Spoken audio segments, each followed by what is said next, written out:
तो good morning, जय हिंद बच्चों। कैसे हो आप? सब बढ़िया, ठीक ठाक, मजे में? हाँ जी, कैसी चल रही है तैयारी? भाई आज हो गए 10 तारीख, 28 तारीख, बीच में एक दो छुट्टी मान लो तो आपके पास में कुल मिला के लगभग 15 दिन। उम्मीद करता हूं तैयारी अच्छी चल रही होगी। अब तक जो हमने इंग्लिश के जो मॉक टेस्ट किए हैं, मॉक टेस्ट 1 और मॉक टेस्ट 2, इन दोनों के वीडियोस आपने देख चुके होंगे, क्वेश्चन अटेम्प्ट किए होंगे। और जैसा कि मैंने बताया था कि जो भी इसमें टॉपिक आपको कमजोर लग रहा है, वीक लग रहा है, उसको आप कमेंट करेंगे कमेंट बॉक्स में, ताकि हम उस टॉपिक को रिवाइज कर सके, मतलब रिवीजन क्लास उसके ऊपर में हम लगा सके विद मोर प्रैक्टिस क्वेश्चंस, ज्यादा प्रैक्टिस क्वेश्चंस के साथ में, जिसमें कि आप का कोई भी डाउट है या फिर वो सब टॉपिक अगर आपका वीक है वो भी आपका स्ट्रांग हो पाए।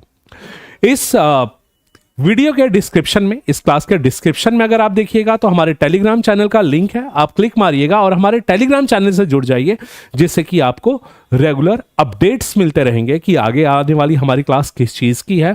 पीडीएफ्स आपको मिलेंगे, मॉक टेस्ट मिलेंगे और बहुत कुछ, जितने भी अदर रिक्वायर्ड स्टडी मटेरियल्स हैं आपके सैनिक स्कूल से रिलेटेड, वो आपको इस वीडियो में मिलेंगे।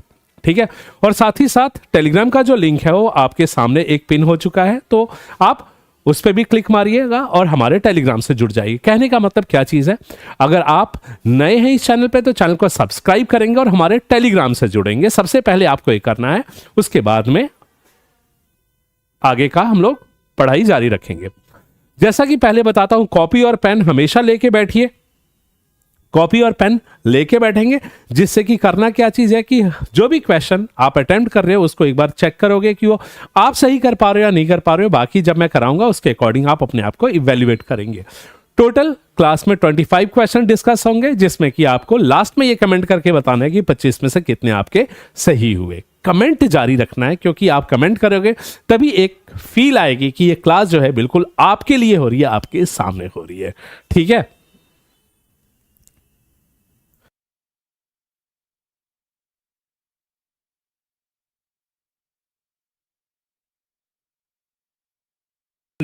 तो आगे बढ़े क्वेश्चंस के तरफ।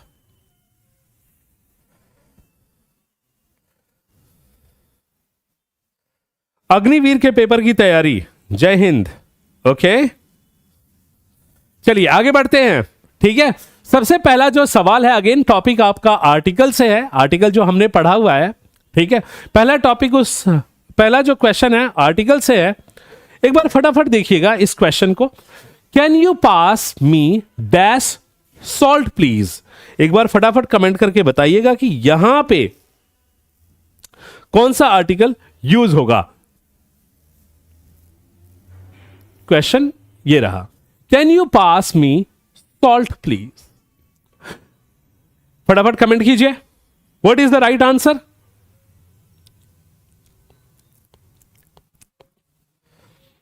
हाँ जी बताइए। तो अगर मैं ध्यान से इस सेंटेंस के देखूं तो आपके पास में है वर्ड सॉल्ट। सॉल्ट, एक चीज बताइएगा, सॉल्ट कौन सा नाउन है, काउंटेबल नाउन है या अनकाउंटेबल नाउन है? कमेंट में बताइएगा, सॉल्ट कौन सा नाउन है, काउंटेबल या अनकाउंटेबल। अगर मैं सॉल्ट की बात बोलूं तो बेटा हमारे पास में दो तरह के नाउन होते हैं, एक होता है countable noun and second one is uncountable noun. Countable noun के साथ आर्टिकल ए, एन और द यूज होता है, और अगर मैं अनकाउंटेबल नाउन के साथ बोलूं तो अनकाउंटेबल नाउन के साथ में नो आर्टिकल होता है, हमेशा कोई आर्टिकल यूज नहीं होता। और कभी किसी कंडीशन में अगर हमें यूज करना हो, अगर वो आर्टिकल स्पेसिफिक हो, नाउन स्पेसिफिक हो, तो आर्टिकल हम द यूज करते हैं। ये बेसिक रूल है आपके आर्टिकल्स टॉपिक का। तो यहां पे अगर मैं सॉल्ट की बात बोलूं तो क्या ये सॉल्ट आपका स्पेसिफिक है? जी हां, किसी खास सॉल्ट की बात कर रहे हैं जिसे पास करना है, बिल्कुल खास है। तो अगर ये खास है तो यहां पे आर्टिकल आएगा द। क्वेश्चन नंबर 1 का जो करेक्ट आंसर फिर बनता है सी, राइट।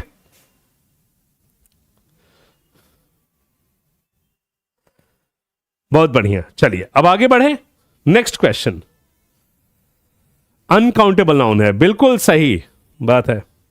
अगला क्वेश्चन है, identify the plural form of goose. अच्छा, गूज क्या होते हैं, कुछ बताएंगे?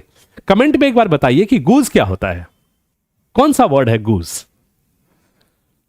बताइए। हाँ जी, गूस जो है कौन सा वर्ड है, किस चीज का नाम है गूस? अच्छा, गूसबेरी सुना है आप लोगों ने? What is gooseberry?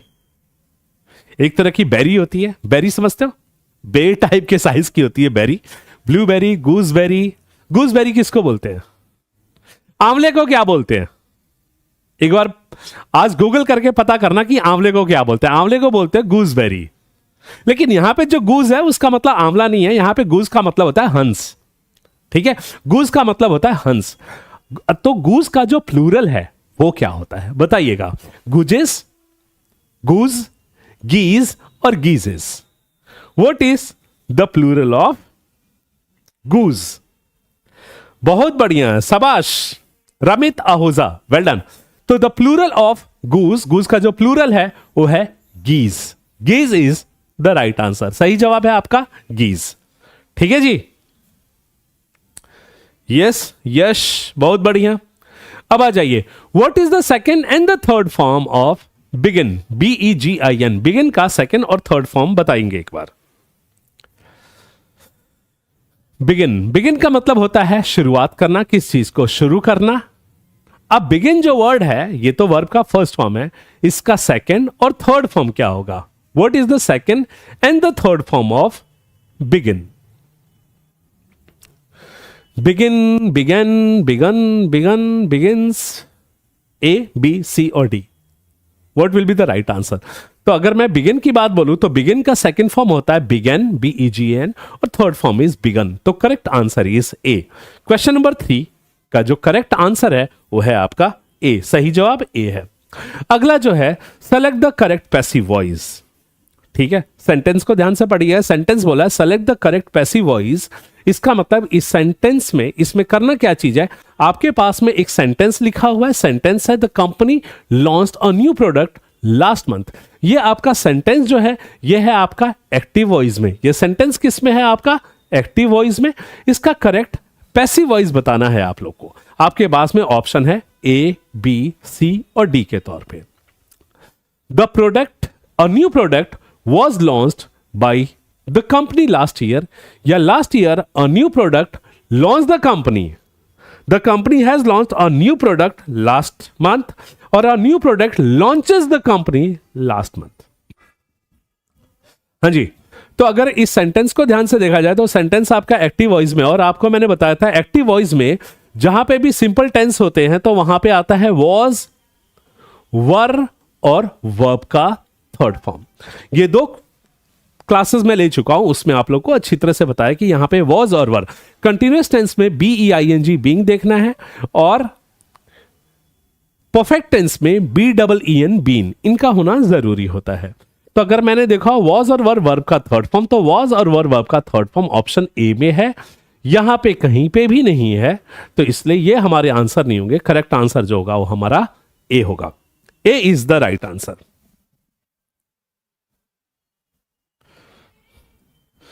बहुत बढ़िया, शाबाश। चलिए अब आगे बढ़ते हैं। अगला सवाल, fill in the blanks with correct option. Fill in the blanks with correct option. एक चीज बच्चों मैं बहुत बार आप लोगों को बता चुका हूं कि फिल इन द ब्लैंक्स वाले जब भी क्वेश्चन आएंगे तो उस क्वेश्चन को आप लोग हमेशा पूरा पढ़ेंगे। ठीक है, और क्योंकि ब्लैंक में क्या आएगा ये डिपेंड करता है ब्लैंक के बाद वाले शब्द में। ठीक है, और जहां पे भी क्वेश्चन में सब्जेक्ट के साथ में with, along with, together with, including इस तरह के शब्द आए तो उसका एक ट्रिक होता है। ध्यान दीजिएगा, जब भी हम सब्जेक्ट 1 और सब्जेक्ट 2, दो सब्जेक्ट को, जब भी हम दो सब्जेक्ट को विद, अलोंग विद, इंक्लूडिंग से जोड़ेंगे तो हमारा जो वर्ब होगा वो हमेशा सब्जेक्ट 1 को एग्री करेगा। हमेशा किसको एग्री करेगा? पहले सब्जेक्ट को। The team along with their coach, the team along with their coach, तो मेरा जो सब्जेक्ट बना वो बना द टीम। अब ये द टीम जो है सिंगुलर है, तो इसलिए यहां पे क्या आएगा? इज आएगा। Is the right answer. तो क्वेश्चन नंबर 5 जो है उसका करेक्ट आंसर इज है। फटाफट एक बार कमेंट में बताइएगा कितने बच्चों का ये सही आंसर है। रमित आहूजा, मैंने सबसे पहले सही कहा sir. Okay, very good. Yash, fourth का ए। चलिए ठीक है, बहुत बढ़िया। आगे बढ़ते हैं और देखते हैं अगले सवाल की तरफ। नेक्स्ट जो क्वेश्चन है वो हमारा किस तरह से है, फिल इन द ब्लैंक से ही रिलेटेड है और इसमें बताना है we dash wait for the bus for over an hour yesterday. क्या आंसर आएगा? What is the right answer? इस जो सवाल है इसका सही जवाब क्या होगा? We wait for the bus for over an hour yesterday.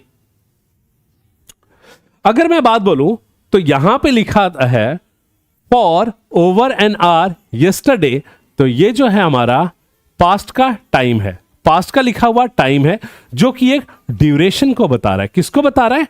Duration को, एक अवधि को बता रहा है।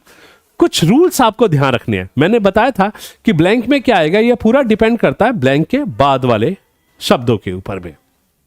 तो अगर मैं इस क्वेश्चन को ध्यान से देखूं तो we dash wait for the bus for over an hour yesterday, तो अगर इस क्वेश्चन में देखूं तो मेरे पास में ऑप्शन है waited, were waiting, have waited और हैड वेटेड।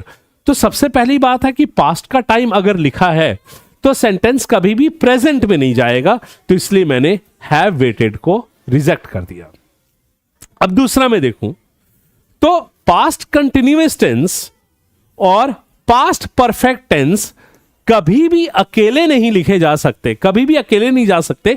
इसके साथ एक सेंटेंस आपका सिंपल पास्ट में होना चाहिए, तभी जाके इनका मीनिंग आएगा।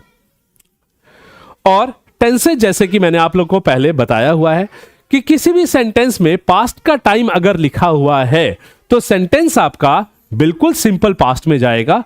तो इसीलिए इसका जो करेक्ट आंसर क्वेश्चन नंबर 6 का होगा वो ए होगा। Waited is the right answer. आगे बढ़ते हैं अगले सवाल के तरफ में। Last summer we travel to Europe, what tense is used in the sentence? Sentence पूछा है last summer we travel to Europe. अब देखिए इस सवाल में भी, इस सेंटेंस में भी, इस क्वेश्चन में भी क्या किया है, इस प्रश्न में भी लास्ट समर की बात कर रहे हैं। तो अगेन ये आपका पास्ट का टाइम है, पास्ट का समय लिखा हुआ है। और जैसा कि अभी कंसेप्ट बता रहा हूं, पास्ट के टाइम के बाद में जो सेंटेंस है वो आपका लिखा हुआ है सिंपल पास्ट में। पास्ट के टाइम के साथ में सेंटेंस लिखा हुआ है सिंपल पास्ट में। तो वी ट्रेवल टू यूरोप जो है, ठीक है, ये जो सेंटेंस है ये सिंपल पास्ट में है। तो इसका क्वेश्चन नंबर 7 का करेक्ट आंसर है ए। क्या बोलते हो? कितनों के सही हुए? शाबाश, बहुत बढ़िया। आगे बढ़ते हैं अगला question. The delicious aroma waffled from the kitchen.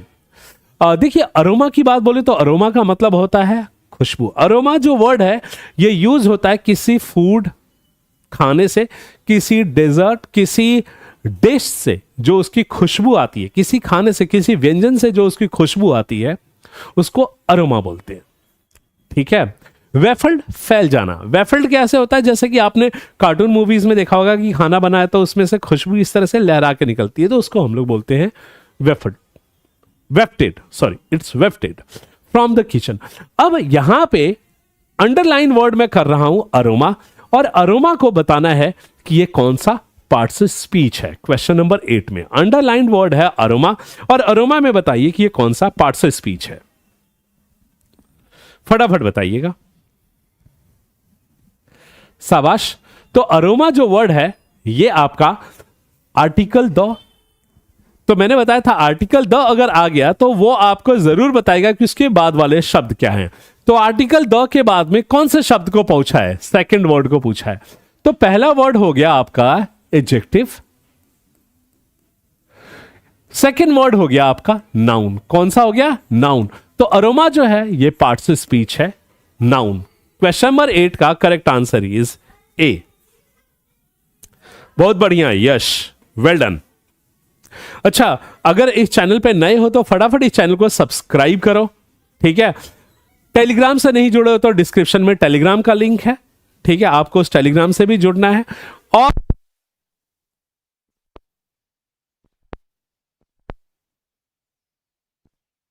भी रहे हो आंसर, या फिर कहीं पे कोई ऐसा तो क्वेश्चन नहीं है जो कि आपसे गलत हो रहा है, ठीक है, तो कमेंट जरूर कीजिएगा। नेक्स्ट है question number 9, they travel dash the jungle, they travel dash the jungle, they travel dash the jungle. ये जो क्वेश्चन है ये आपका टॉपिक प्रेपोजिशन से है, बताइएगा कौन सा प्रेपोजिशन वर्ड है आपका मोशन से रिलेटेड, किससे रिलेटेड, मोशन से रिलेटेड, मूवमेंट से रिलेटेड, ठीक है। तो ट्रेवल जो वर्ड है ये मोशन से रिलेटेड है, तो बताइए they travelled over the jungle, they travel through the jungle, they travelled across the jungle, या they travelled around the jungle. तो अगर मैं बात बोलूं they travel through the jungle is the right one. देखो होता क्या जी, ओवर का मतलब होता है किसी चीज के ऊपर से गुजर जाना। An aeroplane is flying over the mountains, over का मतलब होता है ऊपर से गुजर जाना। थ्रू का मतलब होता है किसी चीज से होके गुजर जाना। अक्रॉस का मतलब होता है एक छोर से दूसरे छोर में जाना। और अराउंड का मतलब होता है,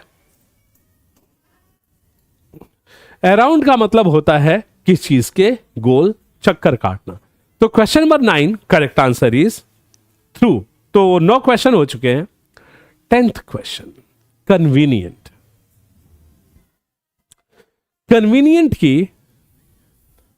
कन्वीनियंट की एग्जैक्ट स्पेलिंग बताइए क्या है।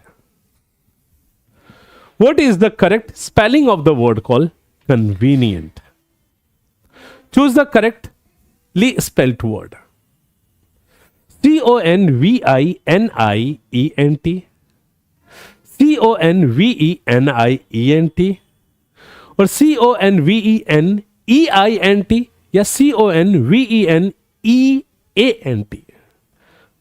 शाबाश, बहुत बढ़िया हर्ष, वेल डन। तो correct answer of question number 10 convenient की जो स्पेलिंग है वो बी है।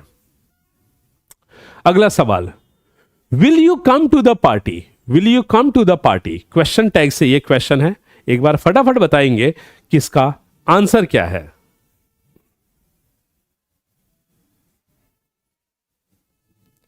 फटाफट बताइए what is the right answer. You will come to the party, will you, won't you, do you या डोंट यू। तो will you come to the party अगर मैं बात बोलूं क्वेश्चन टैग से है, और क्वेश्चन टैग में सेंटेंस अगर आपका पॉजिटिव होता है तो उसका क्वेश्चन टैग नेगेटिव बनता है। पॉजिटिव सेंटेंस का क्वेश्चन टैग नेगेटिव बनता है, तो ऑब्वियस है यहां पे हम विल के जगह पे ये चेंज हो जाएगा विल वोंट में, और उसके बाद में यू आएगा तो इसका क्वेश्चन टैग बनेगा वोंट यू। तो question number 11 correct answer is B. आगे बढ़ते हैं। यू कैन इधर choose the blue shirt dash the red one. Topic conjunction, topic conjunction. फटाफट बताइए क्या आंसर है। अगर चूज की बात बोलेंगे, अगर चूज की बात बोलेंगे तो चूज में आपके पास में ऑप्शंस होते हैं 2 और उनमें से कोई एक की बात करते हैं। तो जहां पे भी मैं ऑप्शंस में सेलेक्ट करने की बात बोलता हूं तो उसका जो करेक्ट जो प्रेपोजिशन होता है, सॉरी कंजंक्शन होता है, वो होता है और। तो you can either choose the blue shirt और द रेड वन। बड़े आसान से सवाल है, मैं उम्मीद करता हूं आप लोगों ने पढ़ाई की होगी इन टॉपिक्स की। अगर नहीं पढ़े हो, अगर कहीं पे गलती हो रहा है, कोई बात नहीं, चैनल से जुड़ोगे, आगे जो मैराथन क्लासेस चलाएंगे उसमें बहुत आसानी से इन क्वेश्चंस का आंसर आप लोग कर पाओगे। This is the dash book I have ever read, this is the dash book I have ever read, this is the interestingest, more interesting, most interesting और इंटरेस्टिंग। तो इंटरेस्ट, इंटरेस्ट के साथ बन गया आईएनजी, तो बना ये वर्ड इंटरेस्टिंग। तो ऑब्वियस है आईएनजी लगने के बाद में एक इस वर्ड के साथ सफिक्स लग चुका है, तो और ईएसटी वाला नहीं लगेगा, तो ये ईएसटी वाला वर्ड तो कभी जमेगा ही नहीं। अच्छा, अब होता क्या चीज है, ध्यान दीजिएगा। जब भी सेंटेंस में आर्टिकल दो अगर आए तो ध्यान दीजिए, दो आर्टिकल जो है वो हमेशा सुपरलेटिव के साथ यूज होता है, हमेशा सुपरलेटिव के साथ होता है, जिसके साथ वर्ड आता है आपका मोस्ट, जिसके साथ वर्ड आता है मोस्ट। तो ये जो क्वेश्चन है, this is the dash book I have ever red, तो सुपरलेटिव इसमें है, मोस्ट इंटरेस्टिंग। तो करेक्ट आंसर जो आएगा क्वेश्चन नंबर 3 का वो है सी।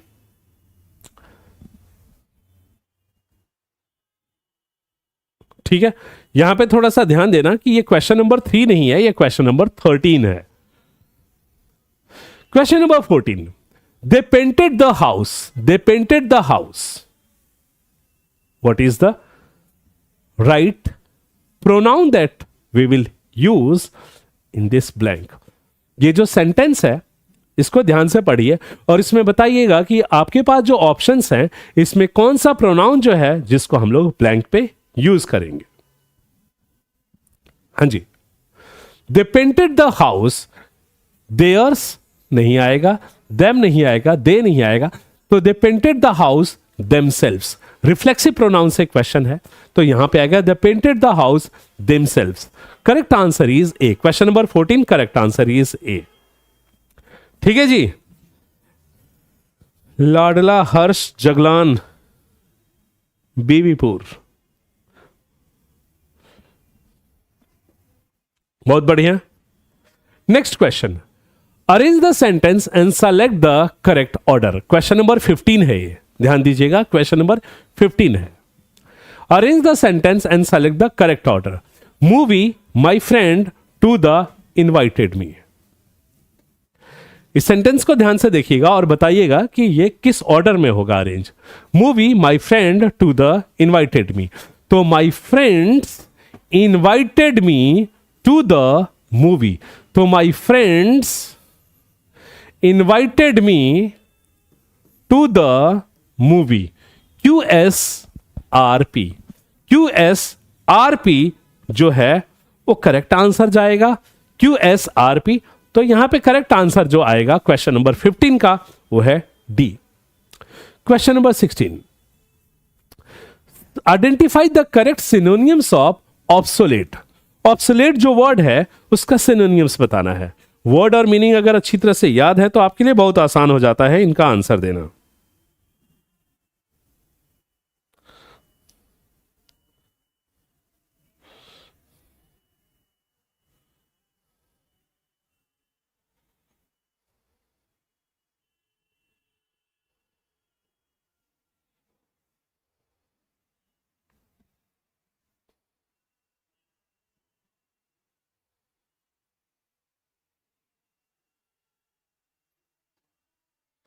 हाँ जी, hello. What is the correct synonyms of the word call obsolete?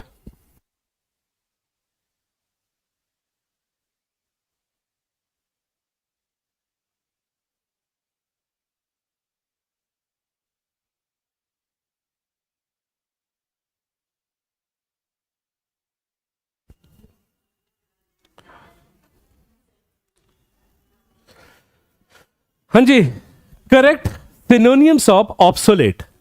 तो ऑब्सोलेट की अगर मैं बात बोलूं तो ऑब्सोलेट का जो करेक्ट सिनोनिम जाएगा वो जाएगा आउटडेटेड। ऑब्सोलेट का मतलब होता है कोई बेकार पड़ी हुई चीज जो कि अभी यूज में ना हो, ठीक है। और अगर मैं न्यू की बात बोलूं, मॉडर्न की बात बोलूं और रिसेंट की बात बोलूं तो ये जो तीनों वर्ड्स हैं ये ऑब्सोलेट के एक तरह से एंटोनिम्स होंगे, ठीक है। तो करेक्ट सिनोनिम, यहां पे एक चीज ध्यान देना है कि सैनिक स्कूल में होता क्या चाहिए कि कोई एक वर्ड अगर पूछा गया उसका सिनोनिम्स है एंटोनिम्स, तो उसमें सिनोनिम्स पूछा गया तो एक वर्ड सिनोनिम्स होते हैं, 3 वर्ड्स उसके एंटोनिम्स होते हैं। तो थोड़ा सा ये ध्यान देना, आसान होता है आप लोग के लिए आंसर करना।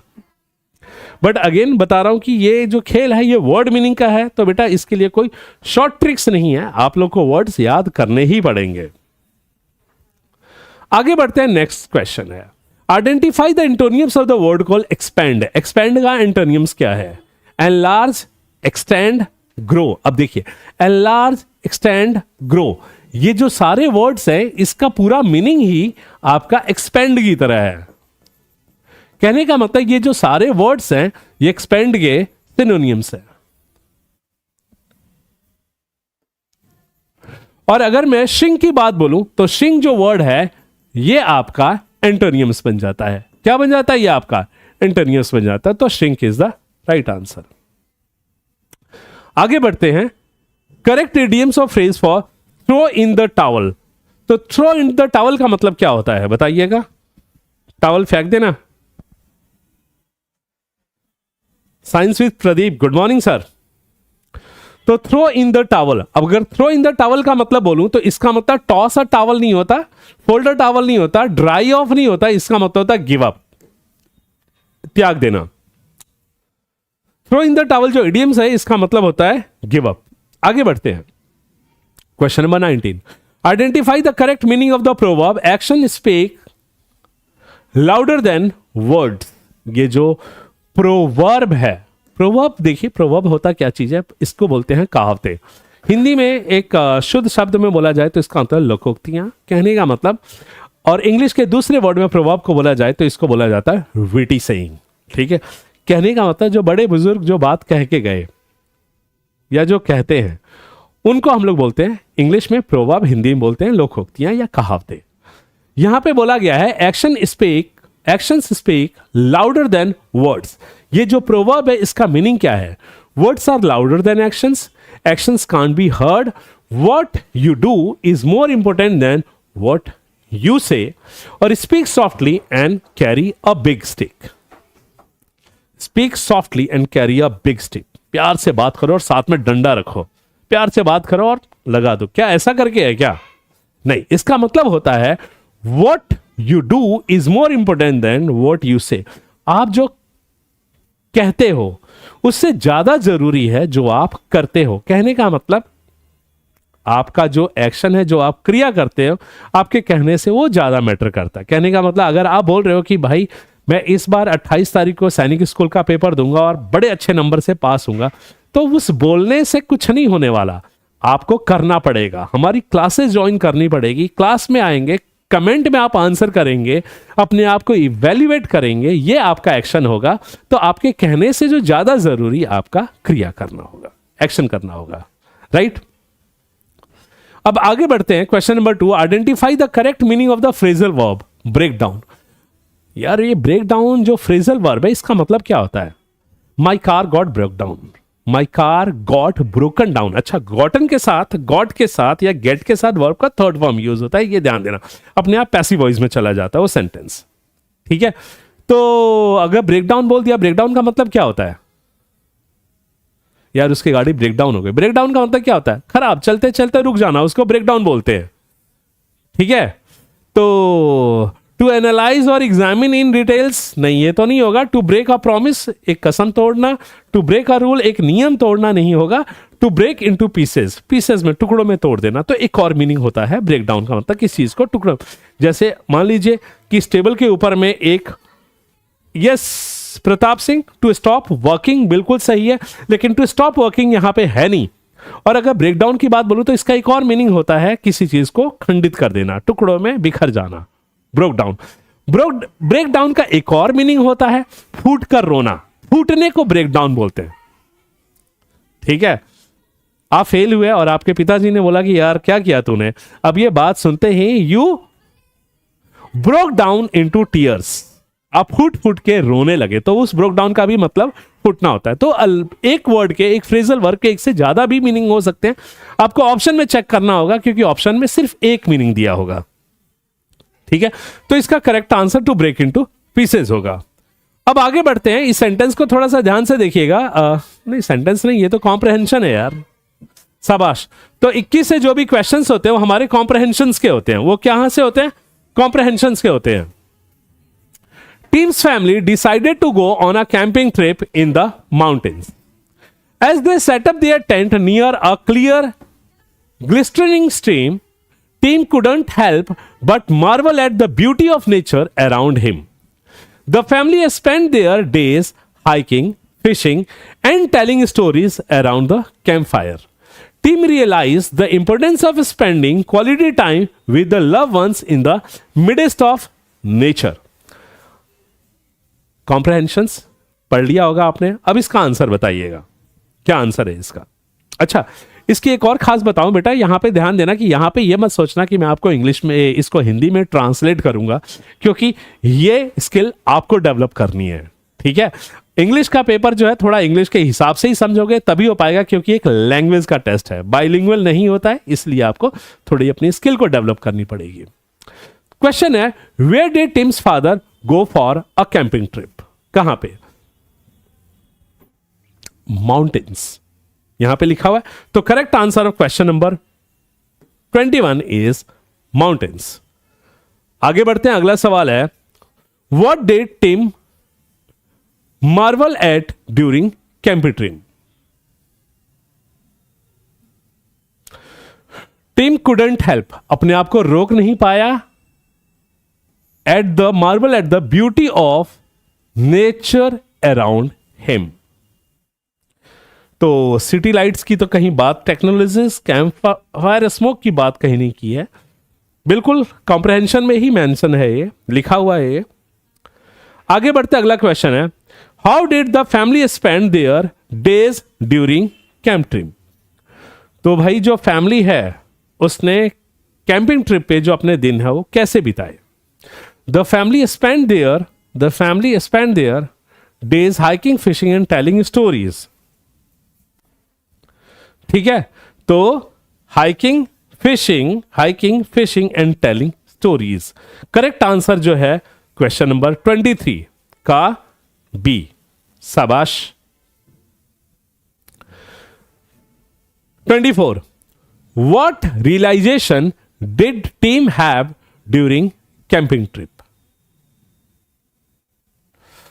Team realized the importance of spending quality time with loved ones in the midst of nature.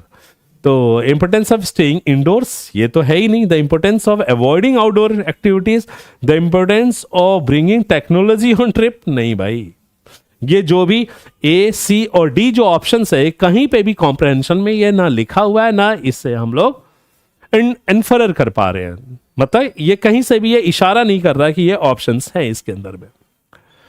Last but not the least, आखिरी सवाल लेकिन equally important to the first one, बिल्कुल इंपोर्टेंट क्वेश्चन है, where did Tim's family set up their tent? As they set up their tent near a clear glistering stream,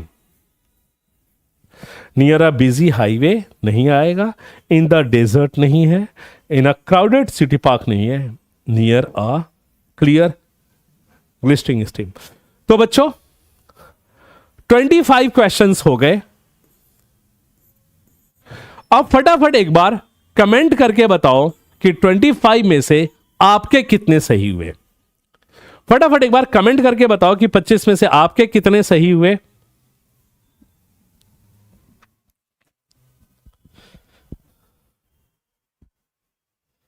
बताइए।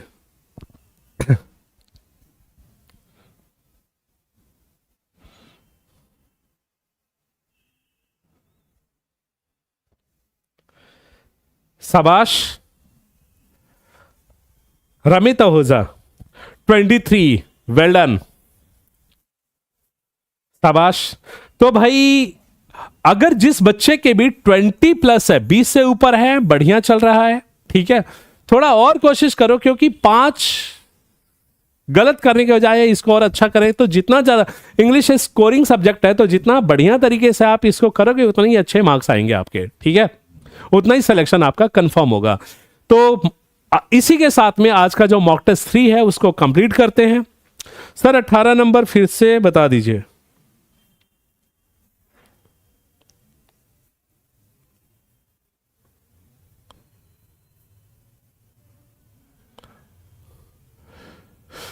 Throw in the towel. देखिए throw in the towel का मतलब होता क्या चीज है मैं बता देता हूं।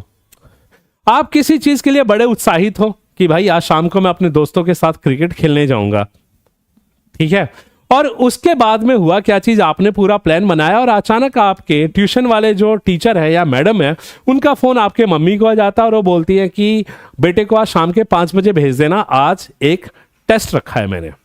अब हुआ क्या चीज, आपके टीचर ने क्या किया, आपका जो प्लान है उसको क्या किया, बर्बाद कर दिया, खत्म कर दिया। तो इसलिए इसको हम लोग बोलते हैं थ्रो इन द टावल। अब थ्रो इन द टावल का दूसरा अर्थ भी होता है किसी चीज को त्याग देना, किसी चीज को छोड़ देना। तो टीचर ने जब ऐसे करके बोला कि यार टेस्ट है, तो क्या आपका जो प्लानिंग है शाम को क्रिकेट खेलने की, क्या वो कर पाओगे? नहीं कर पाओगे। उस प्लानिंग को तो छोड़ना ही पड़ेगा, गिव अप करना पड़ेगा। इसलिए यहां पे इसका जो आंसर है क्वेश्चन नंबर 18 का बी है। ठीक,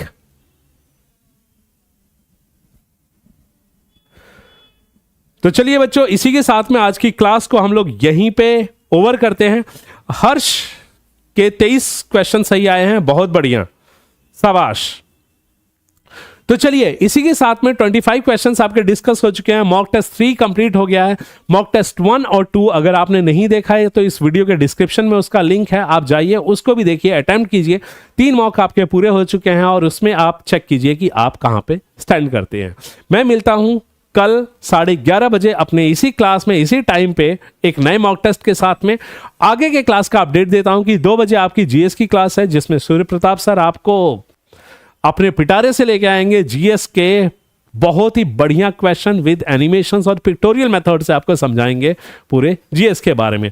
और 5 बजे आइएगा निशा मैम के क्लास पे, जहां पे वो आपको मैथ्स के डिफिकल्ट प्रॉब्लम को शॉर्ट ट्रिक से बताएंगे। ठीक है, तो खुंगा एकेडमी में ये सारी क्लासेस आज की शेड्यूल हो चुकी हैं। फटाफट जाइए और उन क्लासेस को लाइक कीजिए। ठीक है, मिलते हैं अगली क्लास में, तब तक के लिए टाटा बाय बाय और जय हिंद।